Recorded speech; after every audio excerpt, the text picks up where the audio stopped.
तो कैसे हो दोस्तों, आई होप सभी लोग बढ़िया होंगे। तो हमारा टारगेट है 80/25 और ये जो सीरीज़ हम आज से स्टार्ट कर रहे हैं ये है प्रीवियस ईयर क्वेश्चंस की। तो इसके अंदर हम देखेंगे कि किस तरह से हमें क्वेश्चंस को टैकल करना है। जो हमारे सामने फिजिक्स या मैथ के क्वेश्चंस आएंगे तो हम किस तरह से उन्हें जल्दी से जल्दी कर सकते हैं, ठीक है। तो वही चीज़ हम यहाँ से स्टार्ट करेंगे ताकि तुम लोगों के अंदर थोड़ा सा कॉन्फिडेंस आए, तो इसीलिए मैं इस चीज़ को लेके आया हूँ। तो सबसे पहले मैं एक क्वांट का क्वेश्चन उठाऊंगा, ठीक है। मेरे को लगा काफ़ी इंटरेस्टिंग है। क्वेश्चन तुम्हारे सामने है, if two numbers are each divided by the same divisor the remainders are respectively 5 and 6। If the sum of the two numbers is divided by the same divisor the remainder is 4। हमें divisor की value निकालनी है, ठीक है।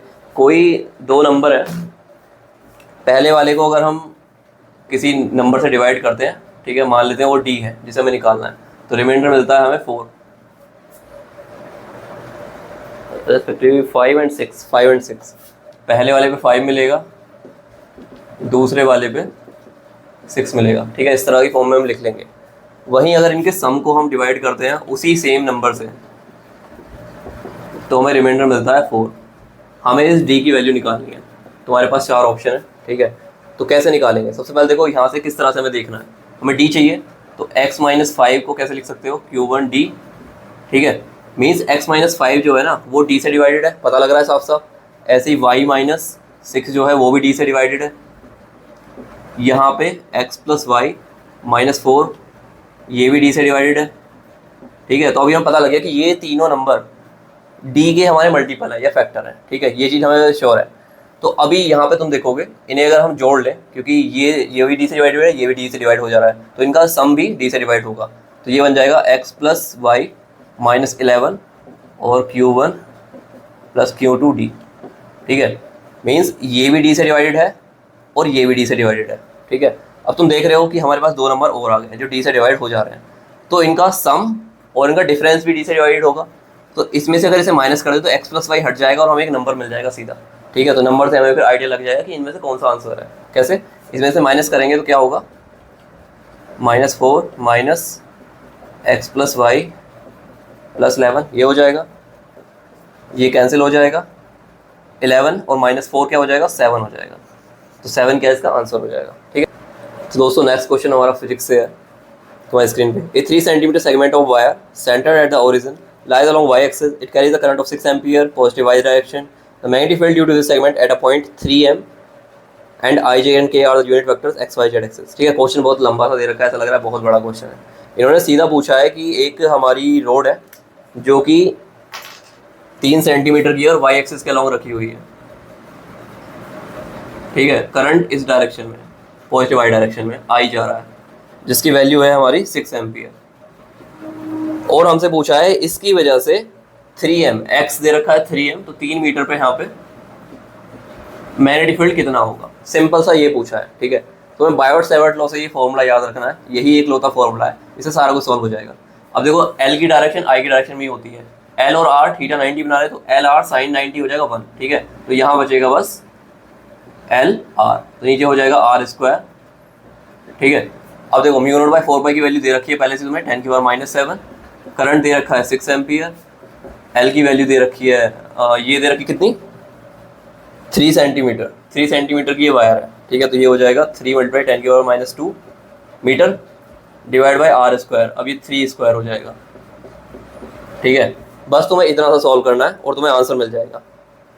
और यहाँ से देखो बहुत जल्दी से हो जाएगा सॉल्व। यहाँ से ये गया और ये से ये गया 2, तो ये 2 × 10⁻⁹, ठीक है। इतना टेस्ला आ गया। अभी देखो ये हमें दो वैल्यूज़ हैं, 3 और 4 दोनों में आई है, ठीक है। तो अभी डायरेक्शन भी पता करनी है। डायरेक्शन क्या थी, L क्रॉस R थी। L की डायरेक्शन यही है, R की डायरेक्शन ये है। L ये है, R ये है, तो L क्रॉस R अंदर की तरफ परपेंडिकुलर, तो ये बाहर की तरफ जेड है, तो अंदर की तरफ आ जाएगा -z, तो -k, तो हो जाएगा -k, ठीक है। इस तरह से तुम्हें सॉल्व करना है, बस ये एक फॉर्मूला याद रखना है। तो ये नेक्स्ट क्वेश्चन है हमारे पास। A copper wire of uniform area of cross section दे रखा है 3.4 × 10⁻⁵ मीटर स्क्वायर। उसके अंदर करंट जा रहा है 4 एम्पियर का। हमें इलेक्ट्रिक फील्ड बताना है कितना लगाया गया है और रेजिस्टिविटी भी हमें गिवन है, ठीक है। देखो ये कॉपर वायर है, इसके अंदर कुछ इलेक्ट्रिक फील्ड लगाया होगा वोल्टेज के थ्रू, तो उसकी वजह से एक करंट आया, इसका क्रॉस सेक्शन एरिया दे रखा है, इसकी रेजिस्टिविटी दे रखी है, हमें बताया कितना इलेक्ट्रिक फील्ड लगाया, ठीक है। तो सिंपल कंडक्टर के लिए एक फॉर्मूला होता है J = σE, ठीक है। ये तुम्हें याद रखना है। J क्या है, ये करंट डेंसिटी है, current per unit area. Sigma है हमारी कंडक्टिविटी, तो 1 अपॉन कंडक्टिविटी हो जाती है रेजिस्टिविटी, तो ये रो हो जाएगी। अब यहाँ से E कितना हो जाएगा, आई रो डिवाइड बाई एरिया। आई भी गिवन है, रो भी गिवन है, ए भी गिवन है, डायरेक्ट वैल्यू रखोगे तुम्हें ई मिल जाएगा। इतनी आसानी से सोल्व हो जाएंगे ये। तुम्हें अगर ये बेसिक सी चीज़ें पता है ना, मतलब अगर तुम लेक्चर्स देख रहे हो तो तुम्हें ये याद रहेंगे नहीं, क्योंकि मैं वहाँ पे समझाऊंगा तुम्हें किस तरह से आ रहे हैं, लेकिन यहाँ तुम्हें फॉर्मूले को याद रखने पड़ेंगे। तो वहाँ पे तुम्हें बस लेक्चर देखते रहना है और फॉर्मूले का चार्ट बनाते रहना है। तो नेक्स्ट क्वेश्चन है हमारे पास, consider an ideal toroid with an average radius 16 centimetre with turns 240 and current is 10 ampere and हमें बताना है कि इसके अंदर मैग्नेटिक फील्ड कितना होगा। ठीक है, तो ये स्प्रिंग टाइप स्ट्रक्चर होता है, पूरी तरह से क्लोज है, तो इसे ही हम टोरॉइड बोलते हैं। हमें बी बताना है, तो ये हो चाहे सोलेनोइड हो, बी का फॉर्मूला होता है म्यू नोट एन आई। यहाँ पे एन क्या है, number of turns per unit length. ठीक है, तो म्यू नोट एन लेंथ आई। अब पूरी लेंथ कितनी है, अगर रेडियस ये रखिए 16 तो 2 पाई आर हो जाएगी, और म्यू नोट बाय 4 पाई की वैल्यू हमें गिवन है, तो हम यहाँ पे क्या करेंगे, mu naught by 4 pi multiply 4 pi multiply N, और यहाँ आ जाएगा 2 पाई आर मल्टीप्लाई आई। ठीक है, अब यहाँ पे देखो इसकी वैल्यू हम डायरेक्ट रख सकते हैं 10 के पावर -7। आर यहाँ से क्या हो जाएगा, ये 2 आ जाएगा। नंबर ऑफ टर्न्स तुम्हें गिवन है 240, रेडियस तुम्हें गिवन है 16 की कर दोगे, 16 × 10 मीटर में कन्वर्ट कर दोगे, आई की वैल्यू रख दोगे 10, और तुम इसे डायरेक्टली सॉल्व कर सकते हो। यहाँ पे हो जाएगा 2, ये हो जाएगा 240, 16 मल्टीप्लाई 10 के पावर -2, और करंट है हमारा 10 एम्पियर। अब ये बहुत बेसिक सी कैलकुलेशन है, ये तुम सॉल्व कर सकते हो और तुम्हें आंसर मिल जाएगा। तो बस तुम्हें फॉर्मूलेज याद रखने हैं और तुम आंसर निकाल सकते हो। क्वेश्चन है हमारे पास, consider the mass of iron nucleus as 55.85 unified atomic mass unit and A is given as 56। हमें बताना न्यूक्लियर डेंसिटी क्या होगी। तो देखो डेंसिटी, न्यूक्लियर डेंसिटी, सबसे पहले तो न्यूक्लियर डेंसिटी का फॉर्मूला, डेंसिटी क्या होती है, मास पर यूनिट वॉल्यूम। ठीक है, तो हमें न्यूक्लियस का मास निकालना है एक का, और उसका वॉल्यूम लिखना है। ठीक है, तो बेसिक सा फॉर्मूला है। अब देखो मास जब भी यू में दिया हुआ होगा, ठीक है, तो वो एक मोल में उतने ही ग्राम के बराबर होता है, तो इसे तुम लिख सकते हो 55.85 ग्राम। और ये क्या है, एक मोल का मास है, मतलब एक मोल के अंदर कितने होते हैं, 6.022 10 के पावर 23 एटम्स होते हैं, तो इतने ही न्यूक्लियस होंगे। तो अगर मैं इससे डिवाइड कर दूं तो मुझे एक न्यूक्लियस का मास मिल जाएगा ग्राम के अंदर, मल्टीप्लाई में कर दूं 10 के पावर -3 से, तो अब ये हो गया किलोग्राम में। ठीक है, तो एक न्यूक्लियस का मास है इतने किलोग्राम। अब एक न्यूक्लियस का वॉल्यूम कितना है, ये तो हो गया मास। वॉल्यूम होता है हमारा 4/3, हम सर्कल से स्फीयर मानते हैं, 4/3 पाई आर क्यूब। ठीक है, अब आर क्या होती है न्यूक्लियस की, आर इक्वल टू होता है, ये फॉर्मूला तुम्हें याद रखना है, ए की पावर 1/3। ठीक है, तो आर क्यूब करोगे तो क्या बन जाएगा, आर नॉट क्यूब, और ये हो जाएगा ए। ठीक है, अब तुम यहाँ पे वैल्यू रख दोगे 4/3 पाई आर नॉट क्यूब ए। यहाँ पे आर नॉट की वैल्यू ये है, ए तुम्हें गिवन है, तुम्हें वॉल्यूम मिल जाएगा, मास तुम्हें निकाल ही दिया, मास को वॉल्यूम से डिवाइड कर दोगे, डेंसिटी मिल जाएगी। लेकिन ये कैलकुलेशन काफ़ी लॉन्ग है, तो तुम बेसिकली क्या करोगे, जो ए है और जो एम है, ये 55.85 और जो ए की वैल्यू 56, लगभग एक दूसरे को बराबर मान के कैंसिल कर देना डायरेक्ट, तो थोड़ी सी आइडिया लग जाएगा। क्योंकि ऑप्शन में हमें एस दे रखा है 10 के पावर 17 तो है ही सब में लास्ट में, यहाँ 1 है, 2 है, 3 है, 4 है, इस तरह से दे रखा है, तो एक आइडिया लग जाएगा कि 3 आ रहा है, 4 आया, 2 आ रहा है, 1 आ रहा है। ठीक है, तो इस तरह से तुम थोड़ा जल्दी कर सकते हो। बाकी अगर ऐसे क्वेश्चन तुम्हें एकदम समझ में नहीं आते तो स्किप कर दो। नेक्स्ट क्वेश्चन है हमारे पास, ए और बी दो वेक्टर है, ये ए है, ये बी है, इनके बीच में एंगल थीटा है, हमें ए माइनस बी का मैग्नीट्यूड बताना है कितना होगा। ठीक है, तो मैंने तुम्हें बताया था रिजल्टेंट मैग्नीट्यूड कैसे निकालते हैं, तो ए प्लस बी का बताया था मैंने तुम्हें, वो होता है ए स्क्वायर, मतलब इसका स्क्वायर है यहाँ पे, ठीक है, plus B square plus 2 A B cos theta. ठीक है, ये होता है, और यहाँ से अगर तुम ये हटा दो तो अंडर रूट में चला जाता है, ये फॉर्मूला रहता है। ये ए प्लस बी का है, अगर तुमसे पूछा जाए, अगर ए माइनस बी के लिए क्या करोगे, सिंपल सा, यहाँ बी तुम्हें माइनस लेना पड़ेगा, तो ये यहाँ पे आ जाएगा। तो ए और बी के अंदर एंगल कितना है, पाई माइनस थीटा, यहाँ होगा पाई माइनस थीटा, और कोस पाई माइनस थीटा होता है माइनस कोस थीटा, तो यहाँ पे रह जाएगा थीटा और यहाँ आ जाएगा माइनस, इतना अंतर पड़ेगा ए माइनस बी के फॉर्मूले में। ठीक है, अब तुम्हें बस क्या है, ये बोल रखा है ए और बी यूनिट वेक्टर है, ये हो जाएगा 1 minus 2 cos theta under root. ठीक है, ये हो जाएगा 2 माइनस 2 कॉस थीटा, तो यहाँ पे तुम 2 कॉमन ले सकते हो, इसे पहले इधर ही ले लेते हैं, स्क्वायर कर लेते हैं इसका, और ये हो जाएगा 2 माइनस 2 कॉस थीटा। ठीक है, यहाँ से हो जाएगा 2 1 माइनस कॉस थीटा, और 1 माइनस कॉस थीटा क्या होता है 2 साइन स्क्वायर थीटा बाई 2, ये हो जाएगा 4 साइन स्क्वायर थीटा बाई 2, और अब a माइनस बी के लिए अंडर रूट करोगे तो बन जाएगा 2 साइन थीटा बाई 2। तो ये आंसर आ जाएगा। तुम्हें सारी आइडेंटिटीज याद होनी चाहिए ट्रिग्नोमेट्री की। तुम बोल रहे होगे भाई ऐसे ऐसे क्वेश्चन आ रहा है। देखो नेक्स्ट क्वेश्चन क्या है, set of all possible outcomes is known as. Probability के अंदर जितने पॉसिबल आउटकम्स होते हैं उनको क्या बोलते हैं, सैंपल स्पेस बोलते हैं। तो पहला सही हो जाएगा। नेक्स्ट है हमारा एफ ओ जी एक्स निकालना है हमें, जी एक्स गिवन है, तो पहले जी एक्स को जो भी है हमारा उसे अगले एफ एक्स के अंदर एक्स की जगह रख देना है। ठीक है, तो जहाँ पे एफ एक्स के अंदर एक्स है ना वहाँ पे एक्स प्लस 2 रख दो तो तुम्हें आंसर मिल जाएगा। कितना आसान है।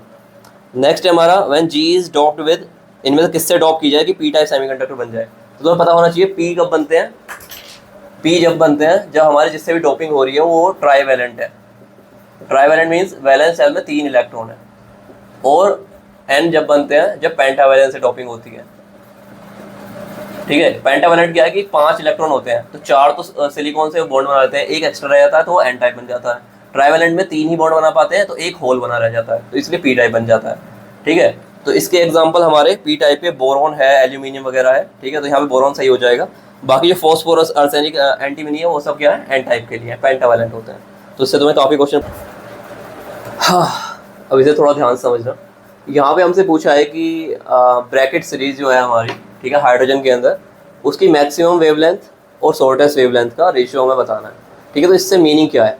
देखो कोई भी एटम होता है उसके एनर्जी स्टेट्स होते हैं। ठीक है, first state, second state, third state, जैसे एनर्जी इंक्रीज हो रही है। ठीक है, तो इसके अंदर क्या है कि इलेक्ट्रॉन हमारा इस स्टेट से इस स्टेट में आ सकता है, तो एनर्जी लूज करेगा तो फोटोन के रूप में निकलती है। तो फोटोन की वेवलेंथ होती है, फ्रीक्वेंसी होती है, तो वो वेवलेंथ ही है। तो लॉन्गेस्ट वेवलेंथ हमारी ब्रैकेट सीरीज। अब ये सीरीज कैसे है, जब ये पहली वाली जो हमारी फाइनल डेस्टिनेशन है किसी भी इलेक्ट्रॉन की, वो जब 1 होगी, मतलब कहीं से भी गिरे 1 पे आके गिरे, तो जो भी हमारी वेवलेंथ निकलेगी वो लाइमन की होगी। अगर फाइनल हमारी डेस्टिनेशन 2 होती है तो कहीं से भी आके गिरे वो बाल्मर सीरीज की होगी। तीसरे पे आके गिरेगा तो पास्टन होगी, चौथे पे आके गिरेगा तो ब्रैकेट होगी, और 5 पे आके गिरेगा तो पीफंड होगी। ठीक है, अब देखो जितना ज़्यादा ऊपर से आके गिरेगा उतनी ज़्यादा एनर्जी, जितनी ज़्यादा एनर्जी उतनी ज़्यादा फ्रीक्वेंसी, और उतनी ही छोटी वेवलेंथ, जितनी ज़्यादा फ्रीक्वेंसी उतनी छोटी वेवलेंथ। ठीक है, तो अब हमें क्या बताना है, सबसे पहले हमें लॉन्गेस्ट वेवलेंथ निकालनी है। फॉर्मूला क्या होता है ये तुम्हें याद रखना है, 1/λ = r, ये रेडबर्ग कांस्टेंट होता है, 1/nf², 1/ni²। ये इनिशियल है जहाँ से गिर रहा है, nf जहाँ पे गिर रहा है। ठीक है, तो ब्रैकेट के लिए हमारी कौन सी है, 4th, तो ये तो हमारी यहाँ पे 4 ही रहेगी। ठीक है, देखिए इनिशियल, अब देखो इनिशियल पे डिपेंड कर रहा है। अगर ये 4 है तो जितनी पास से गिरेगा उतनी ही हमारी लॉन्ग वेवलेंथ आएगी, क्योंकि जितनी कम एनर्जी उतनी ज़्यादा वेवलेंथ। तो 5 से ड्रॉप होगा तो हमें क्या मिल जाएगी, लॉन्गेस्ट वेवलेंथ मिल जाएगी। तो हमें क्या करना है, n5 रख देना है, तो हमें यहाँ पे क्या मिलेगी, लैम्डा लॉन्गेस्ट मिल जाएगी। ठीक है, मिनिमम एनर्जी लॉन्गेस्ट वेवलेंथ। तो यहाँ पे ni की जगह तुम क्या रख दोगे, 5। यहाँ से तुम कुछ वैल्यू निकाल लोगे, r तुम्हें सब्स्टिट्यूट करने की जरूरत नहीं है, लैम्डा l की वैल्यू मिल गई। अब 1/λ, अब हमें चाहिए शॉर्टेस्ट के लिए मैक्सिमम एनर्जी होनी चाहिए, तो कहीं इन्फिनिटी से आके गिरेगी 4th पे। ठीक है, तो मैक्सिमम एनर्जी क्या है, मिनिमम वेवलेंथ। ठीक है, तो 1/λ शॉर्ट क्या हो जाएगी, r 1/, अब nf क्या है, फाइनल तो सेम रहेगी 4² माइनस 1/, इनिशियल क्या है, इन्फिनिटी से गिर रही है, इन्फिनिटी², तो ये क्या हो जाएगा, 0 हो जाएगा। तो ये हो जाएगा यहाँ पे r/16।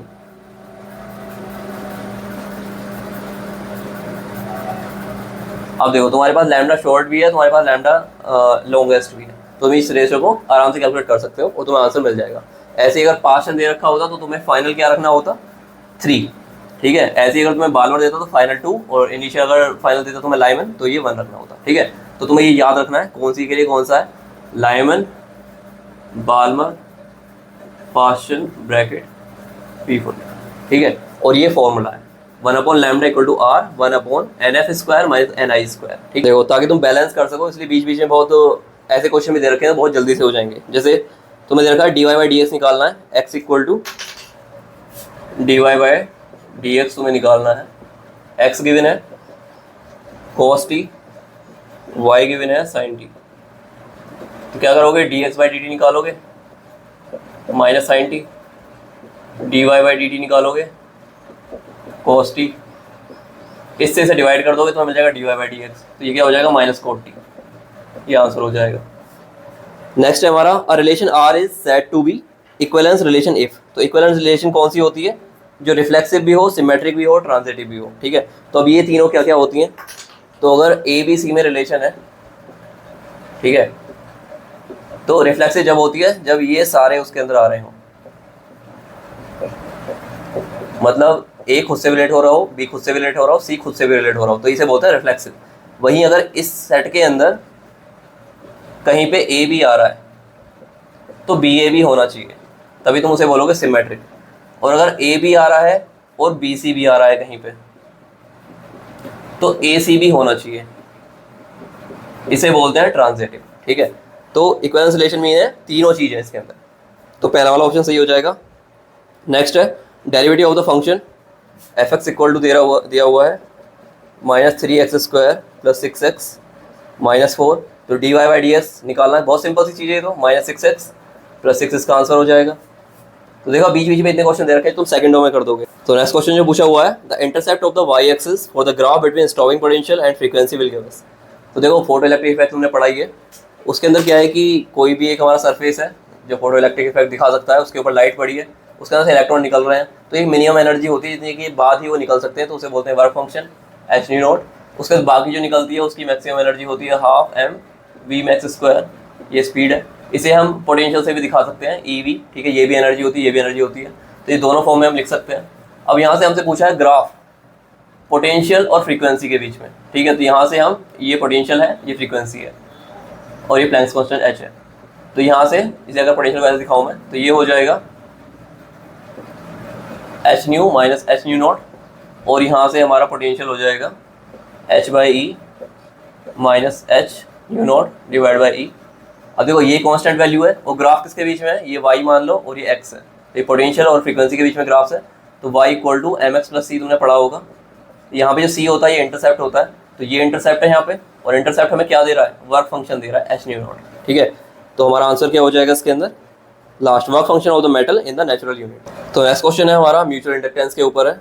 Consider a pair of coils arrange coaxially parallel to each other. तो ये एक कॉइल है बीच वाली, दूसरी है इसके ऊपर, तो ये कोएक्सियल है, मींस इनकी एक्सिस सेम है बीच में।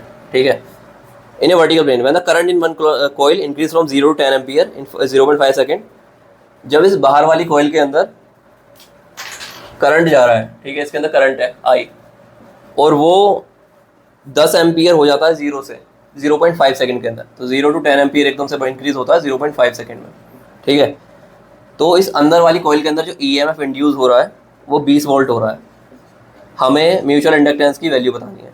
ठीक है, अब देखो अगर तुमने एक कंसेप्ट पढ़ रखा होता तो तुम इसे सॉल्व कर देते, तो इसलिए मैं बोलता हूँ कि पहले कंसेप्चुअल नॉलेज होनी बहुत ज़रूरी है। अब देखो यहाँ मैं तुम्हें बता देता हूँ क्या फॉर्मूला यूज़ हुआ। बाहर वाली के अंदर जितना भी करंट है उसकी वजह से एक फ्लक्स क्रिएट हो रहा है, मैग्नेटिक फ्लक्स अंदर की तरफ। ठीक है, तो वो क्या है फाई, और बाहर अगर टर्न n है तो अब ये बराबर होगा इसकी बाहर वाली की वजह से अंदर जो फ्लक्स हुआ है वो बराबर होगा म्यूचुअल इंडक्टेंस m। ठीक है, ये इन दोनों का म्यूचुअल है, और इस बाहर वाली के अंदर करंट कितना है। ठीक है, ये रिलेशन होती है। अगर ये याद है तुम सबको सॉल्व कर सकते हो। अब देखो यहाँ क्या करोगे, -n dφ/dt। ठीक है, तो इसका मैंने dt के रेस्पेक्ट में डेरिवेटिव ले लिया, ऐसे यहाँ पे कर लूँगा मैं, तो यहाँ पे क्या हो जाएगा -m di/dt। ठीक है, ये हो जाएगा। अब देखो ये क्या चीज़ होती है, इसी को बोलते हैं फैराडे लॉ से, इसी को EMF बोलते हैं। तो EMF किसके बराबर आ गया? -m di/dt। अब देखो करंट चेंज इन टाइम, तो करंट कितना चेंज हो रहा है? 10 एम्पियर 0.5 सेकंड में। तो यहाँ पे m, इसे एब्सोल्यूट वैल्यू ले लेते हैं, तो सिंपल ऐसे रखते हैं, कितना 10 एम्पियर चेंज हो रहा है कितने सेकंड में? 0.5 में। ठीक है, और कितना पोटेंशियल इंड्यूस हुआ? 20 वोल्ट। तो यहाँ से हो गया ये 20, तो m कितना आ जाएगा? 1 हेनरी आ जाएगा। इसे हेनरी में मेजर करते हैं, तो 1 इसका आंसर हो जाएगा, फोर्थ ऑप्शन करेक्ट हो जाएगा। ठीक है, तो ये फॉर्मूला अगर तुम्हें याद है तुम ये सब कुछ सॉल्व कर सकते हो। तो नेक्स्ट क्वेश्चन तो काफ़ी ईजी है। f(x) तुम्हें गिवन है cos tan 3x + sin tan 3x। तुम्हें अगर डिफरेंशिएशन करना है तो चेन रूल लगा दोगे, cos x का -sin x, tan x का sec² 3x, फिर 3x का 3 बाहर आ जाएगा, फिर sin के साथ भी sin x का होता है cos x, तो cos tan 3x आ जाएगा, tan 3x का sec² 3x, और 3x का 3 बाहर आ जाएगा, फिर तुम 3 कॉमन ले लोगे और तुम्हें आंसर मिल जाएगा। ठीक है, नेक्स्ट है हमारा the equation of the plane that passes through the and has a direction ratio. तो कोई प्लेन है, उसके ऊपर कोई एक पॉइंट है, ये है हमारा 1 -1 2, और डायरेक्शन रेशियो अगर तुम्हें गिवन होते हैं तो वो नॉर्मल वेक्टर होता है इस प्लेन के, नॉर्मल वेक्टर, ठीक है। और तुम्हें नॉर्मल वेक्टर अगर गिवन हो तो वो गिवन है I cap plus 2j cap plus 3k cap, ठीक है। ये जो है ना डायरेक्शन रेशियो होती है उसे ही बोलते हैं। तो तुम्हारे पास नॉर्मल वेक्टर है, एक पॉइंट है। अब तुम्हें प्लेन की इक्वेशन कैसे निकालनी है, तो अगर यहाँ पे कहीं ओरिजिन है तो ये एक वेक्टर हुआ, ये पोजीशन वेक्टर इसका हो गया, एक इसी प्लेन के ऊपर कुछ एक r मान लो, ठीक है। तो अगर इसको मैं निकालूं, इस वाले वेक्टर को जो इस प्लेन के अंदर लाई कर रहा है, वो क्या होगा r माइनस ए, मैंने तुम्हें पहले समझाया हुआ है वेक्टर्स के बारे में। तो ये r माइनस ए वेक्टर जो आएगा वो इस प्लेन के अंदर है, ठीक है। अब इस प्लेन के अंदर जो वेक्टर है उसका डॉट प्रोडक्ट इस परपेंडिकुलर वेक्टर से करेंगे तो क्या मिलेगा, 0 मिलेगा। तो बस मैं ये सॉल्व करना, प्लेन की इक्वेशन मिल जाएगी। r क्या है हमारे पास, एक्स आई कैप प्लस वाई जे कैप प्लस जेड के कैप, और a है ये हमारे पास ये रहा आई कैप माइनस जे cap plus 2k cap.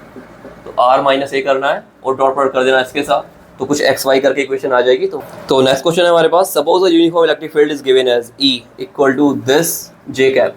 J cap का मीनिंग क्या है कि वाई डायरेक्शन में दे रखा है, ये इलेक्ट्रिक फील्ड जा रहा है इधर को, ठीक है। Then the flux of the field, हमें फील्ड बताना है, फील्ड का फ्लक्स बताना है एक ऐसे स्क्वायर प्लेन से जो 60 डिग्री एंगल बना रही है एक्स जेड प्लेन से। तो ये एक्स जेड प्लेन है, इससे 60 डिग्री बना रही है, तो हमें उसके अंदर से कितना फ्लक्स जा रहा है वो बताना है। तो फ्लक्स का फॉर्मूला क्या होता है, E डॉट ए, ये होता है E का मैग्नीट्यूड, A का मैग्नीट्यूड कॉस थीटा, ठीक है। कॉस थीटा क्या है, E और A के बीच में एंगल है। एरिया का एंगल क्या होता है कि मान लो ये अगर एरिया है तो इसके जो परपेंडिकुलर है वो एरिया का एंगल होता है। तो ये इस तरह से रखी हुई है 60 डिग्री पे, तो इसके जो परपेंडिकुलर डायरेक्शन है ये एरिया की होगी और ये E की है, ये E है ये A है। तो इसके बीच का पहले तो एंगल निकालना पड़ेगा। तो अगर मैं इसे थोड़ा सा सीधा कर दूँ यहाँ तक, तो यहाँ पे क्या हो जाएगा, ये 30 है, ये 30 है और ये 90 है, तो ये 60 हो जाएगा और ये हो जाएंगे 60 और 60, ये भी 60 बन जाएगा। तो इसके बीच में एंगल कितना है, 60, ठीक है। तो अब E हमें पता है, गिवन है। एरिया कैसे निकालोगे, साइड गिवन है 40, तो 40 मल्टीप्लाई, इसे पहले मीटर में कन्वर्ट कर लेंगे, और इसका स्क्वायर साइड स्क्वायर होता है जो हमारी क्या बोलते हैं स्क्वायर का एरिया। अभी हो गया ई ए कोस 60 क्या होता है 1/2। बस इसे सॉल्व कर देंगे, आंसर मिल जाएगा। तो नेक्स्ट क्वेश्चन फिर सेम जैसा आ गया है, ये ए कॉइल है, ये बी कॉइल है। ए के अंदर करंट इंक्रीज कर रहा है, di/dt दे रखा है हमें 20 एम्पियर पर सेकेंड, ठीक है। और बी के अंदर भी दे रखा है, लेकिन बी की हमें ज़रूरत पड़ेगी नहीं। हमें बताया है कि जब ए के अंदर इस तरह से करंट इंक्रीज कर रहा है तो बी के अंदर जो EMF इंड्यूस हुआ है वो हुआ है 60 मिली वोल्ट। हमें एम बताना है। तो देखो सिंपल सा वही फॉर्मूला तुम्हें यूज़ करना है। ई क्या आया था, ई आया था एम di/dt, यही आया था। तो एम क्या हो जाएगा, ई की वैल्यू रखो 60 × 10⁻³ वोल्ट, और di/dt कितना है हमारा 20, तो 20 नीचे चला जाएगा 3, तो 3 मिली हेनरी आ जाएगा। तो इसका आंसर 2 हो जाएगा। देखो कितना बेसिक सा फॉर्मूला याद रखना है। तो नेक्स्ट क्वेश्चन है कि एक रिलेशन दे रखी है LMN की, रिलेशन है हमारी ये MT, ठीक है। तो कौन सा स्टेटमेंट सही है, तो रिफ्लेक्सिव, सिमेट्रिक और ट्रांजिटिव। देखो जब खाली है ना, तो अगर ABC है एलिमेंट तो AA BB CC ये होने जरूरी है, तभी तुमसे रिफ्लेक्सिव बोलोगे। तो रिफ्लेक्सिव तो है नहीं, ठीक है। तो R is not reflexive. But देखो सिमेट्रिक और ट्रांजिटिव के लिए तभी है, अगर AB होगा तो BA होना चाहिए, अगर AB नहीं है तो BA भी नहीं है, ठीक है। तो कोई दिक्कत नहीं है, वो ट्रांजिटिव तुमसे बोलोगे, ठीक है। ऐसे ही AB और BC होगा तो AC होना चाहिए, अगर वो दोनों है ही नहीं पहले वाले तो तीसरे का कोई मैटर नहीं है। तो ये रिलेशन रिफ्लेक्सिव नहीं है, बट ट्रांजिटिव और सिमेट्रिक दोनों है, ठीक है। नेक्स्ट है हमारा कि इस कैलकुलेशन के अंदर क्या गलत है। तो 1/x² कर रहे हैं भाई ये dx, और इसको इंटीग्रेट कर रहे हैं -1 से 3 तक, और इसकी वैल्यू कुछ निकाल रखी है -4/3। देखो ये -1 से 3 तक तुम इंटीग्रेट कर रहे हो, बीच में 0 भी आ रहा है। तो अगर इसे तुम प्लॉट करोगे तो ये जब x 0 की तरफ जाएगा तो ये इस तरह से जाएगा ग्राफ इन्फिनिटी की तरफ। तो ये डिसकंटिन्यूअस है एट x = 0।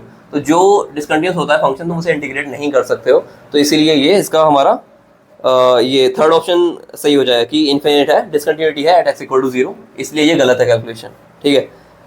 नेक्स्ट है हमारा 2 इवेंट्स A और B दे रखे हैं, P A यूनियन B दे रखी है, probability 7/8, P A intersection B दे रखी है, 1/4 PA दे रखी है 5/8 और हमें निकालनी है PAB।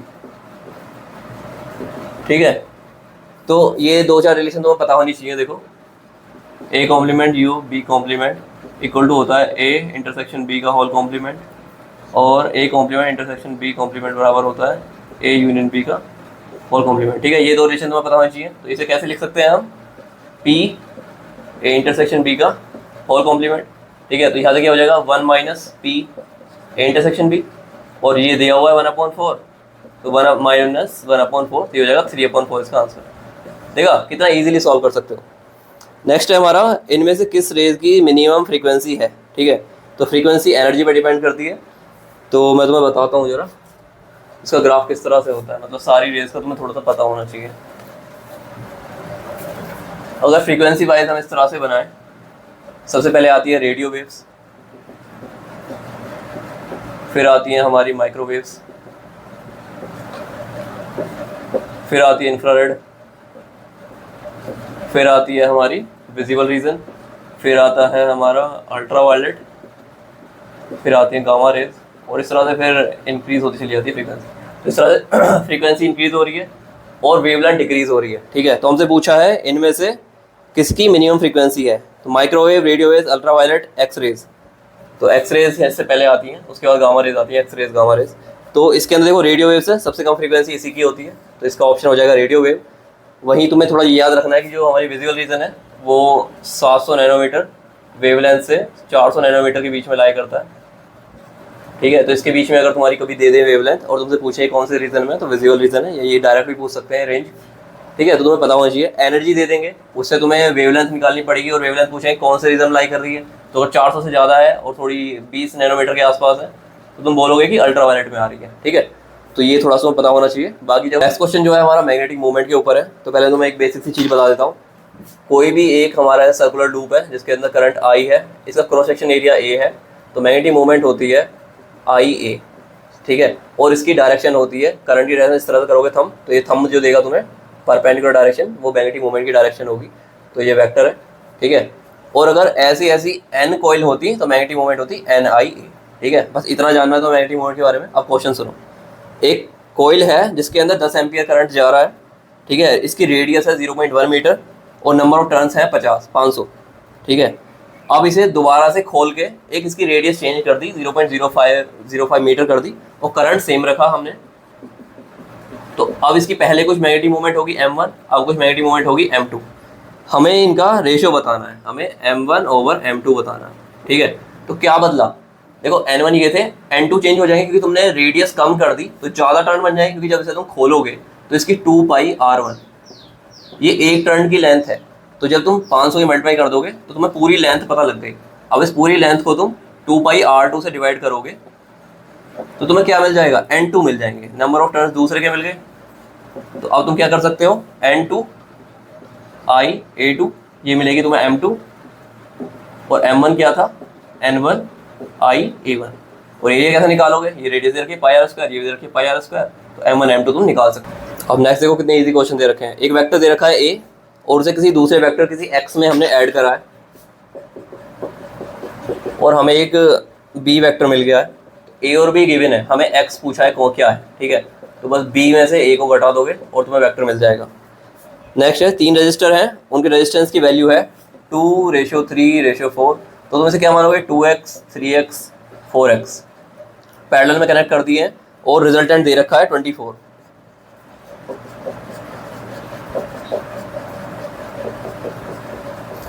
अब तुम्हें इनकी वैल्यू बतानी है R1 R2 R3 की। तो x यहाँ से निकाल लोगे और x से मल्टीप्लाई करके तुम्हें तीनों रेजिस्टेंस मिल जाएंगे।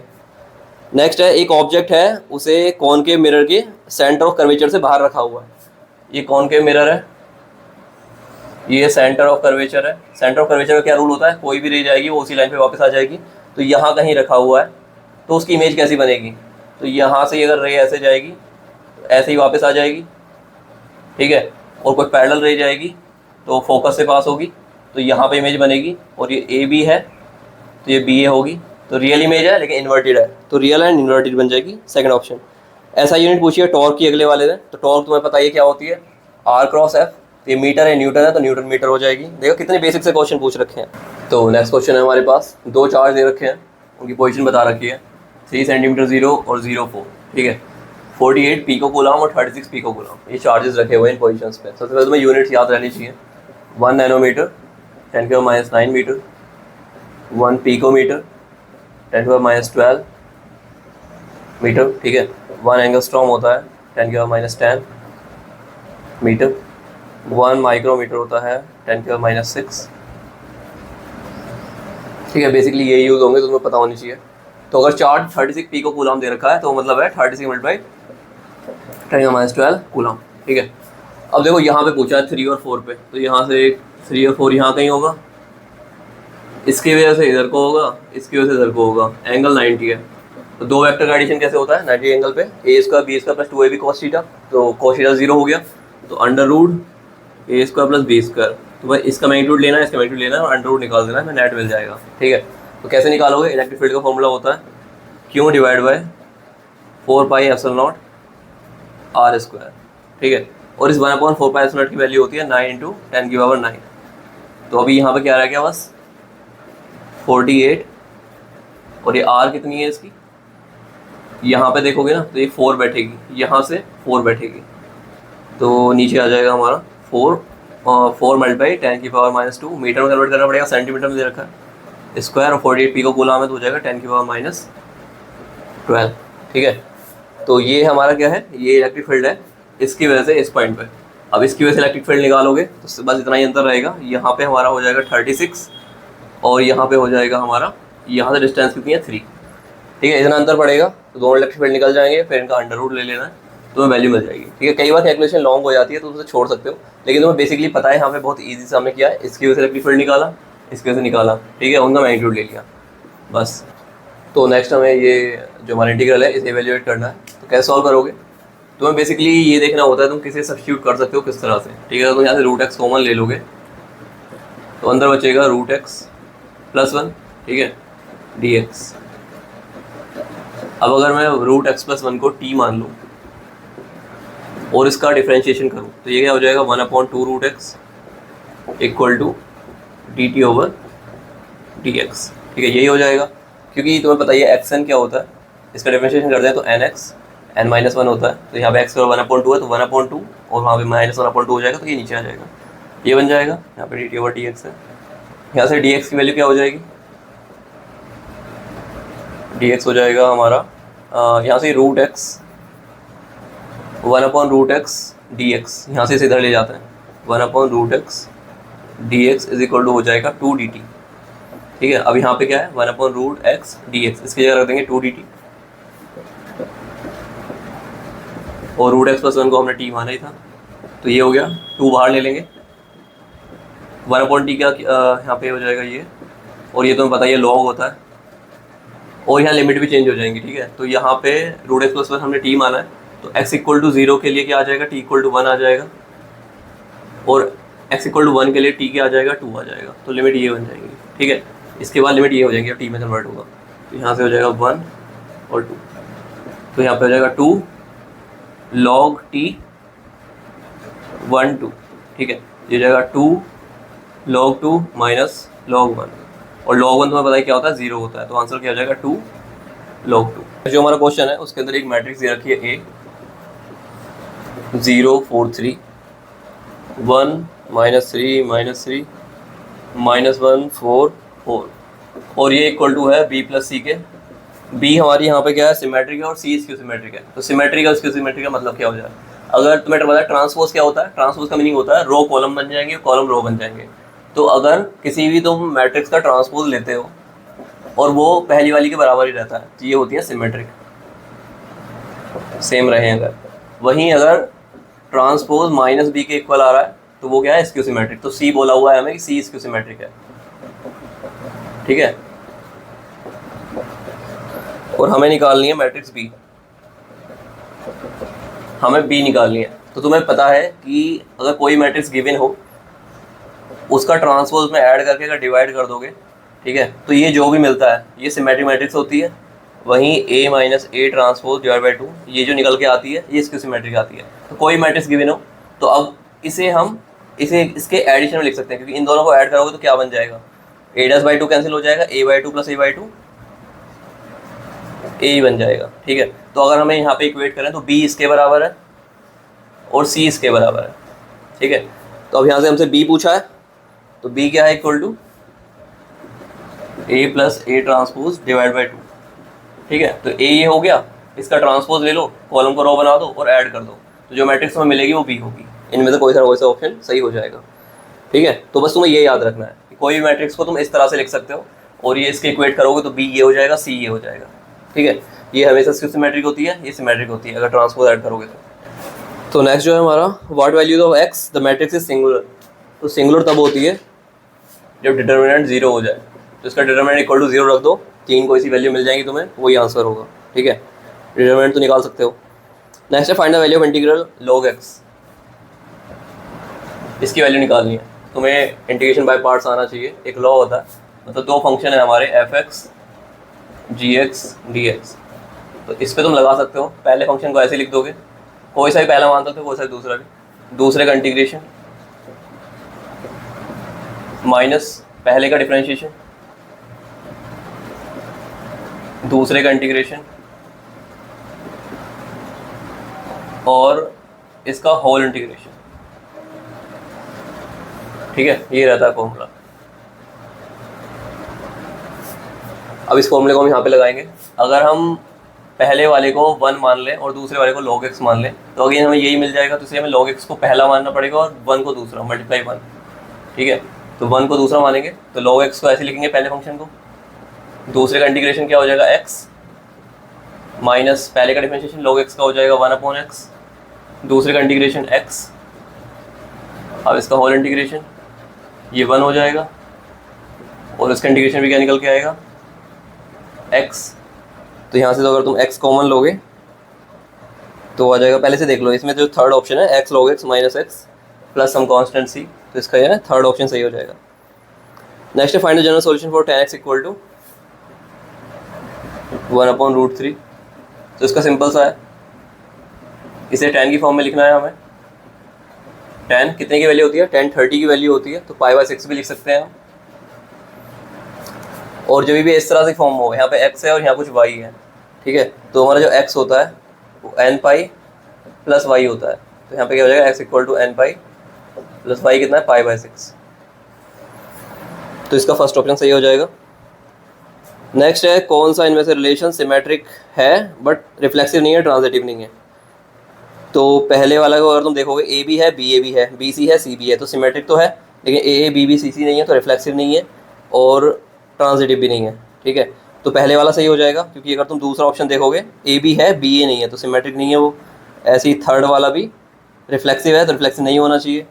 और जो फोर्थ वाला है हमारा A B A C A D, ठीक है, तो ये तो है ही नहीं, तो क्योंकि ए सी के साथ सी ए नहीं है तो सिमेट्रिक नहीं है, तो फर्स्ट ऑप्शन सही हो जाएगा। नेक्स्ट है हमारा, नेक्स्ट वाले को समझने के लिए थोड़ा सा मैं बेसिक्स बता देता हूँ। अगर तुम ट्रिग्नोमेट्रिक फंक्शंस को देखोगे तो ये फर्स्ट क्वाड्रेंट है, ये सेकंड है, ये थर्ड है, ये फोर्थ है, यहाँ पे पाई है, ठीक है, यहाँ पे 270 है, यहाँ पे 0 है, यहाँ 90 है। ठीक है, तो इसके अंदर सारे फंक्शंस पॉजिटिव होते हैं। इसके अंदर साइन कोसेक पॉजिटिव होता है, इसके अंदर टेन कोट पॉजिटिव होता है, इसके अंदर कोस और सेक पॉजिटिव होते हैं। ठीक है, तो ये क्वेश्चन जैसे है साइन पाई प्लस थीटा, अगर कुछ भी 180 प्लस थीटा होगा तो उसका फंक्शन चेंज नहीं होगा, लेकिन हमें देखना पड़ेगा नेगेटिव है पॉजिटिव है। तो साइन पाई प्लस थीटा, तो पाई प्लस थीटा इस वाले में आ जाएगा, तो यहाँ पे क्या बन जाएगा माइनस साइन थीटा। सेक 2 पाई माइनस थीटा, तो 2 पाई यहाँ तक ये पूरा कवर हो जाएगा, 2 पाई माइनस थीटा, तो ये पॉजिटिव है, तो ये क्या बन जाएगा सेक थीटा। नेक्स्ट है cot 90 minus theta, cot 90 minus theta, तो सारे पॉजिटिव है यहाँ पे, तो कोट का क्या बन जाएगा टेन थीटा। ठीक है, अब नीचे तुम अगर देखोगे ये है टेन पाई प्लस थीटा, तो tan pi plus theta positive रहेगा तो टेन थीटा हो जाएगा। उसके बाद है sec minus theta, minus theta का मीनिंग है कि यहीं पे ही आ गए हैं। ठीक है, तो ये भी क्या हो जाएगा सेक थीटा। उसके बाद है कोस 90 plus theta, 90 plus theta cos, तो नेगेटिव है यहाँ पे कोस, तो यहाँ पे क्या हो जाएगा माइनस साइन थीटा। अब तुम देखोगे ये सब कैंसिल हो जा रहे हैं, साइन थीटा गया, टेन थीटा गया, सेक थीटा, माइनस से माइनस गया तो ये क्या आ जाएगा +1 आंसर आ जाएगा इसका। फोर्थ सही है। नेक्स्ट है हमारे पास एक वो दे रखा है वेक्टर लैम्डा आई कैप प्लस 2 लैम्डा जे कैप प्लस 2 लैम्डा के कैप। हमें लैम्डा की वैल्यू बतानी है और ये यूनिट वेक्टर है। तो यूनिट वेक्टर का मैंने तुम बताया मैग्नीट्यूड 1 रहता है। तो क्या करोगे बस simple under root lambda square plus 4 lambda square plus 4 lambda square equal to 1 और सॉल्व कर दोगे 5 6 लैम्डा स्क्वायर इक्वल टू 1, ठीक है। अंडर रूट यहाँ पे क्या हो जाएगा under root 6 lambda equal to 1, lambda क्या हो जाएगा 1/√6 हो जाएगा। एक मिनट दोबारा देखते हैं। Lambda square 4 lambda square 4 lambda square ये 8 एंड 9 हो जाएगा यहाँ पे, ठीक है। तो 9 का यहाँ पे हो जाएगा हमारा 3 लैम्डा और लैम्डा हो जाएगा 1/3। तो 2 ऑप्शंस का सेकंड सही है। नेक्स्ट पूछा है बहुत इजी क्वेश्चन है, 150 डिग्री को रेडियन में कन्वर्ट करना है। तो 180 डिग्री किसके बराबर होता है पाई रेडियन के, 1 डिग्री बराबर होता है इतने रेडियन के और 150 यहाँ से निकाल दोगे तुम 0 0 3 5 से 15 3 6 18 तो ये हो जाएगा 5 पाई/6। नेक्स्ट है ये लिमिट सॉल्व करनी है तो बोर्ड साफ कर लेते हैं पहले।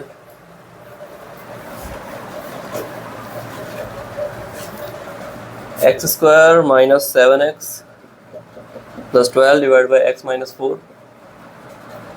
Limit x tends to 4। तो ऊपर वाले को हम थोड़ा सा फैक्टराइज कर सकते हैं क्योंकि क्वाड्रेटिक इक्वेशन है। तो 4 3 12 और 4 3 7 बन जाते हैं। तो x² - 4x - 3x + 12 x common लोगे x - 4 3x - 4 ये बन जाएगा x - 4 x - 3 divide by x - 4 ये कैंसिल हो जाएगा x - 3 x की 4 रख दोगे तो 1 आंसर आ जाएगा, ठीक है। पहला सही है इसका। नेक्स्ट है हमारा suppose every second 10⁻16 electrons come out of a body and move to another body then the time required to get a total charge 3.2 coulomb. 10⁻16 electrons निकल रहे हैं एक सेकंड के अंदर, हमें बताना है कितना टाइम लगेगा 3.2 कूलम चार्ज होने में, ठीक है। तो देखो अभी इतने इलेक्ट्रॉन्स है तो इसमें चार्ज कितना होगा 10⁻16 एक इलेक्ट्रॉन पे चार्ज होता है 1.6 × 10⁻⁻19 कूलम, ठीक है। तो मतलब इतना चार्ज निकल रहा है एक सेकंड में। तो अगर यहाँ 3.2 को तुम इससे डिवाइड कर दोगे तो तुम्हें पता लग जाएगा टोटल टाइम कितना लगेगा इतना चार्ज हो जाने में, ठीक है। तो यहाँ से क्या हो जाएगा -3 ये ऊपर जाके हो जाएगा 10⁻³ और यहाँ से हो जाएगा 2 तो 2000 सेकेंड्स। थर्ड ऑप्शन सही हो जाएगा। नेक्स्ट है find the distance between 2 points. तो 2 पॉइंट दे रखे हैं x1 y1 z1 और x2 y2 z2। इनके बीच की डिस्टेंस क्या होती है सिंपल फॉर्मूला है x2 - x1 का स्क्वायर प्लस y2 - y1 का स्क्वायर प्लस z2 - z1 का स्क्वायर और इसका अंडर रूट। ये डिस्टेंस होती है तो सीधी निकाल दोगे। कितना इजी क्वेश्चन देखो। नेक्स्ट है डोमेन निकालना है sine inverse x + 1 divide by 3। अब देखो ये इनवर्स है तो मीन्स अगर तुम साइन थीटा को देखते हो तो साइन थीटा की वैल्यू किसके बीच में लाई करती है -1 से 1, ठीक है। तो theta equal to sine inverse यही तो है, तो साइन इनवर्स की वैल्यू इसके बीच में होनी चाहिए। तो ये जो अंदर है ये ग्रेटर देन होना चाहिए -1 ग्रेटर देन इक्वल टू -1। तो यहाँ से क्या आ जाएगा -3 और ये हो जाएगा हमारा x greater than equal to -4। तो -4 किस में है ग्रेटर देन इक्वल टू होना चाहिए ना, तो इसका फोर्थ ऑप्शन हो जाएगा। वहीं तुम इसे ऐसे भी कर सकते हो x + 1/3 less than equal to होना चाहिए 1 तो 3 तो x must be less than equal to 2। तो देखो फोर्थ ऑप्शन सही हो जाएगा। नेक्स्ट है consider 2 nuclei A of mass number 27 and B of mass number 64। Liquid drop है, इनकी डेंसिटी का रेशियो निकालना है। तो देखो ये तो कितना ही इजी क्वेश्चन है, मैं तुम्हें अभी डेंसिटी का बताया था। मास पर यूनिट वॉल्यूम होती है। तो पहले वाले का A दे रखा है 27, B का दे रखा है 64, हमें डेंसिटी निकालनी है। तो मास A से ही निकल सकता है। तो 27 डिवाइड बाई वॉल्यूम कितना होएगा 4/3 पाई r0³ A। मैंने बताया था फॉर्मूला तुम्हें, R इक्वल टू होता है r0 A की पावर 1/3। तो r³ क्या हो जाएगा r0³ A, ठीक है। ये वॉल्यूम है। अब देखो A भी 27 ही है तो यहाँ से कैंसिल हो जाएगा। अब ये वैल्यू तो दोनों के लिए सेम है A और B। जब तुम दूसरे का करोगे तो उसका भी ये कैंसिल हो जाएगा, यहाँ पे भी यही बनेगा 4/3 पाई r0³ और ये कैंसिल होकर 1 तुम्हें दे देंगे। तो डेंसिटी का रेशियो आएगा 1। नेक्स्ट है फ्रीक्वेंसी दे रखी है EM वेव की 6 × 10⁻14 हर्ट्स। वेवलेंथ निकालनी है तो याद रखो h new C equal to H new, ठीक है। सी क्या है, स्पीड ऑफ लाइट, और सॉरी ये E equal to H new होता है, सी इक्वल टू न्यू लैम्डा, ठीक है। लैम्डा वेवलेंथ है, न्यू फ्रीक्वेंसी है, ये हमेशा प्रोडक्ट सी के बराबर रहेगा, तो न्यू फ्रीक्वेंसी बढ़ती है, लैम्डा घटती है। तो यहाँ से तुम्हें लैम्डा निकालनी है, तो लैम्डा क्या हो जाएगी, सी बाय म्यू। तो सी की वैल्यू होती है 3 × 10⁸, म्यू की वैल्यू यहाँ से रख दोगे और तुम्हें क्या मिल जाएगी, वेवलेंथ मिल जाएगी, ठीक है। वेवलेंथ ही पूछिए, तो ये 4 ऑप्शन है। अगर ये जो हमारी वेवलेंथ आती है ये 700 नैनोमीटर से 400 के बीच में आई तो इसका विजुअल रीजन में होगा ये, ठीक है, याद रखना।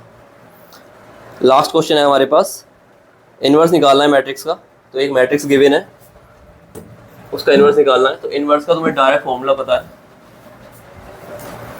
ए इन्वर्स होता है 1/डिटर्मिनेंट ए एडजॉइंट ऑफ ए, ठीक है। अब एडजॉइंट क्या होता है, जैसे मान लो ये कोई मैट्रिक्स है 1 1 3 1 3 -3 -2 -4 -4, ठीक है। तो एक पहले तुम्हें कोफैक्टर मैट्रिक्स बनानी होती है। कोफैक्टर क्या होता है, 1 का कोफैक्टर होगा, इसकी मल्टीप्लाई करो, -12 -4 12, ये हो जाएगा -24, और अभी तुम देखोगे इसकी पोजीशन क्या है 1 1, तो -1 की पावर 1 + 1, तो ये 2 से पॉजिटिव हो जाएगा। तो इसका कोफैक्टर हुआ ये, मतलब इसके लिए तुम्हें इसे सॉल्व करना है, इसके लिए तुम ये कैंसिल कर दोगे और इसे सॉल्व करना है, इसके लिए इसे सॉल्व करना है। जो जो वैल्यूज आएंगी वो कोफैक्टर होंगे। तो -24 है, उसे यहाँ पे लिख दोगे, अगले का कोफैक्टर यहाँ लिख दोगे, यहाँ पे लिख दोगे, तो ये कोफैक्टर लिख दिए। अब इस कोफैक्टर मैट्रिक्स का ट्रांसपोज लेना, कॉलम को रो बना दो, तो जो निकल के आएगा वो एडजॉइंट होता है, ठीक है। तो इस तरह से तुम एडजॉइंट निकाल सकते हो और इसका डिटरमिनेंट निकाल ही सकते हो। तो ए इनवर्स में यहाँ से डायरेक्टली मिल जाएगा, ठीक है। तो यहीं पे एंड करते हैं। अगर तुम्हें ये चीज़ थोड़ी समझ में आई हो ना, या तुम्हें ऐसा लग रहा है कि इससे मुझे फ़ायदा हो रहा है, तो वो तुम फीडबैक में बता सकते हो, तभी मैं इस चीज़ को कंटिन्यू करूँगा। बाकी अपने लेक्चर्स तो चल ही रहे हैं, क्योंकि कंसेप्ट क्लियर करना भी बहुत ज़रूरी है। मैथ का भी चालू करेंगे, लेकिन ये बहुत ज़्यादा ज़रूरी मुझे लग रहा है, तो इसे हम थोड़ा डेली बेसिस पे करेंगे, हर दूसरे दिन। तो चलिए इतना ही रखते हैं, नेक्स्ट वीडियो में मिलते हैं। Thank you.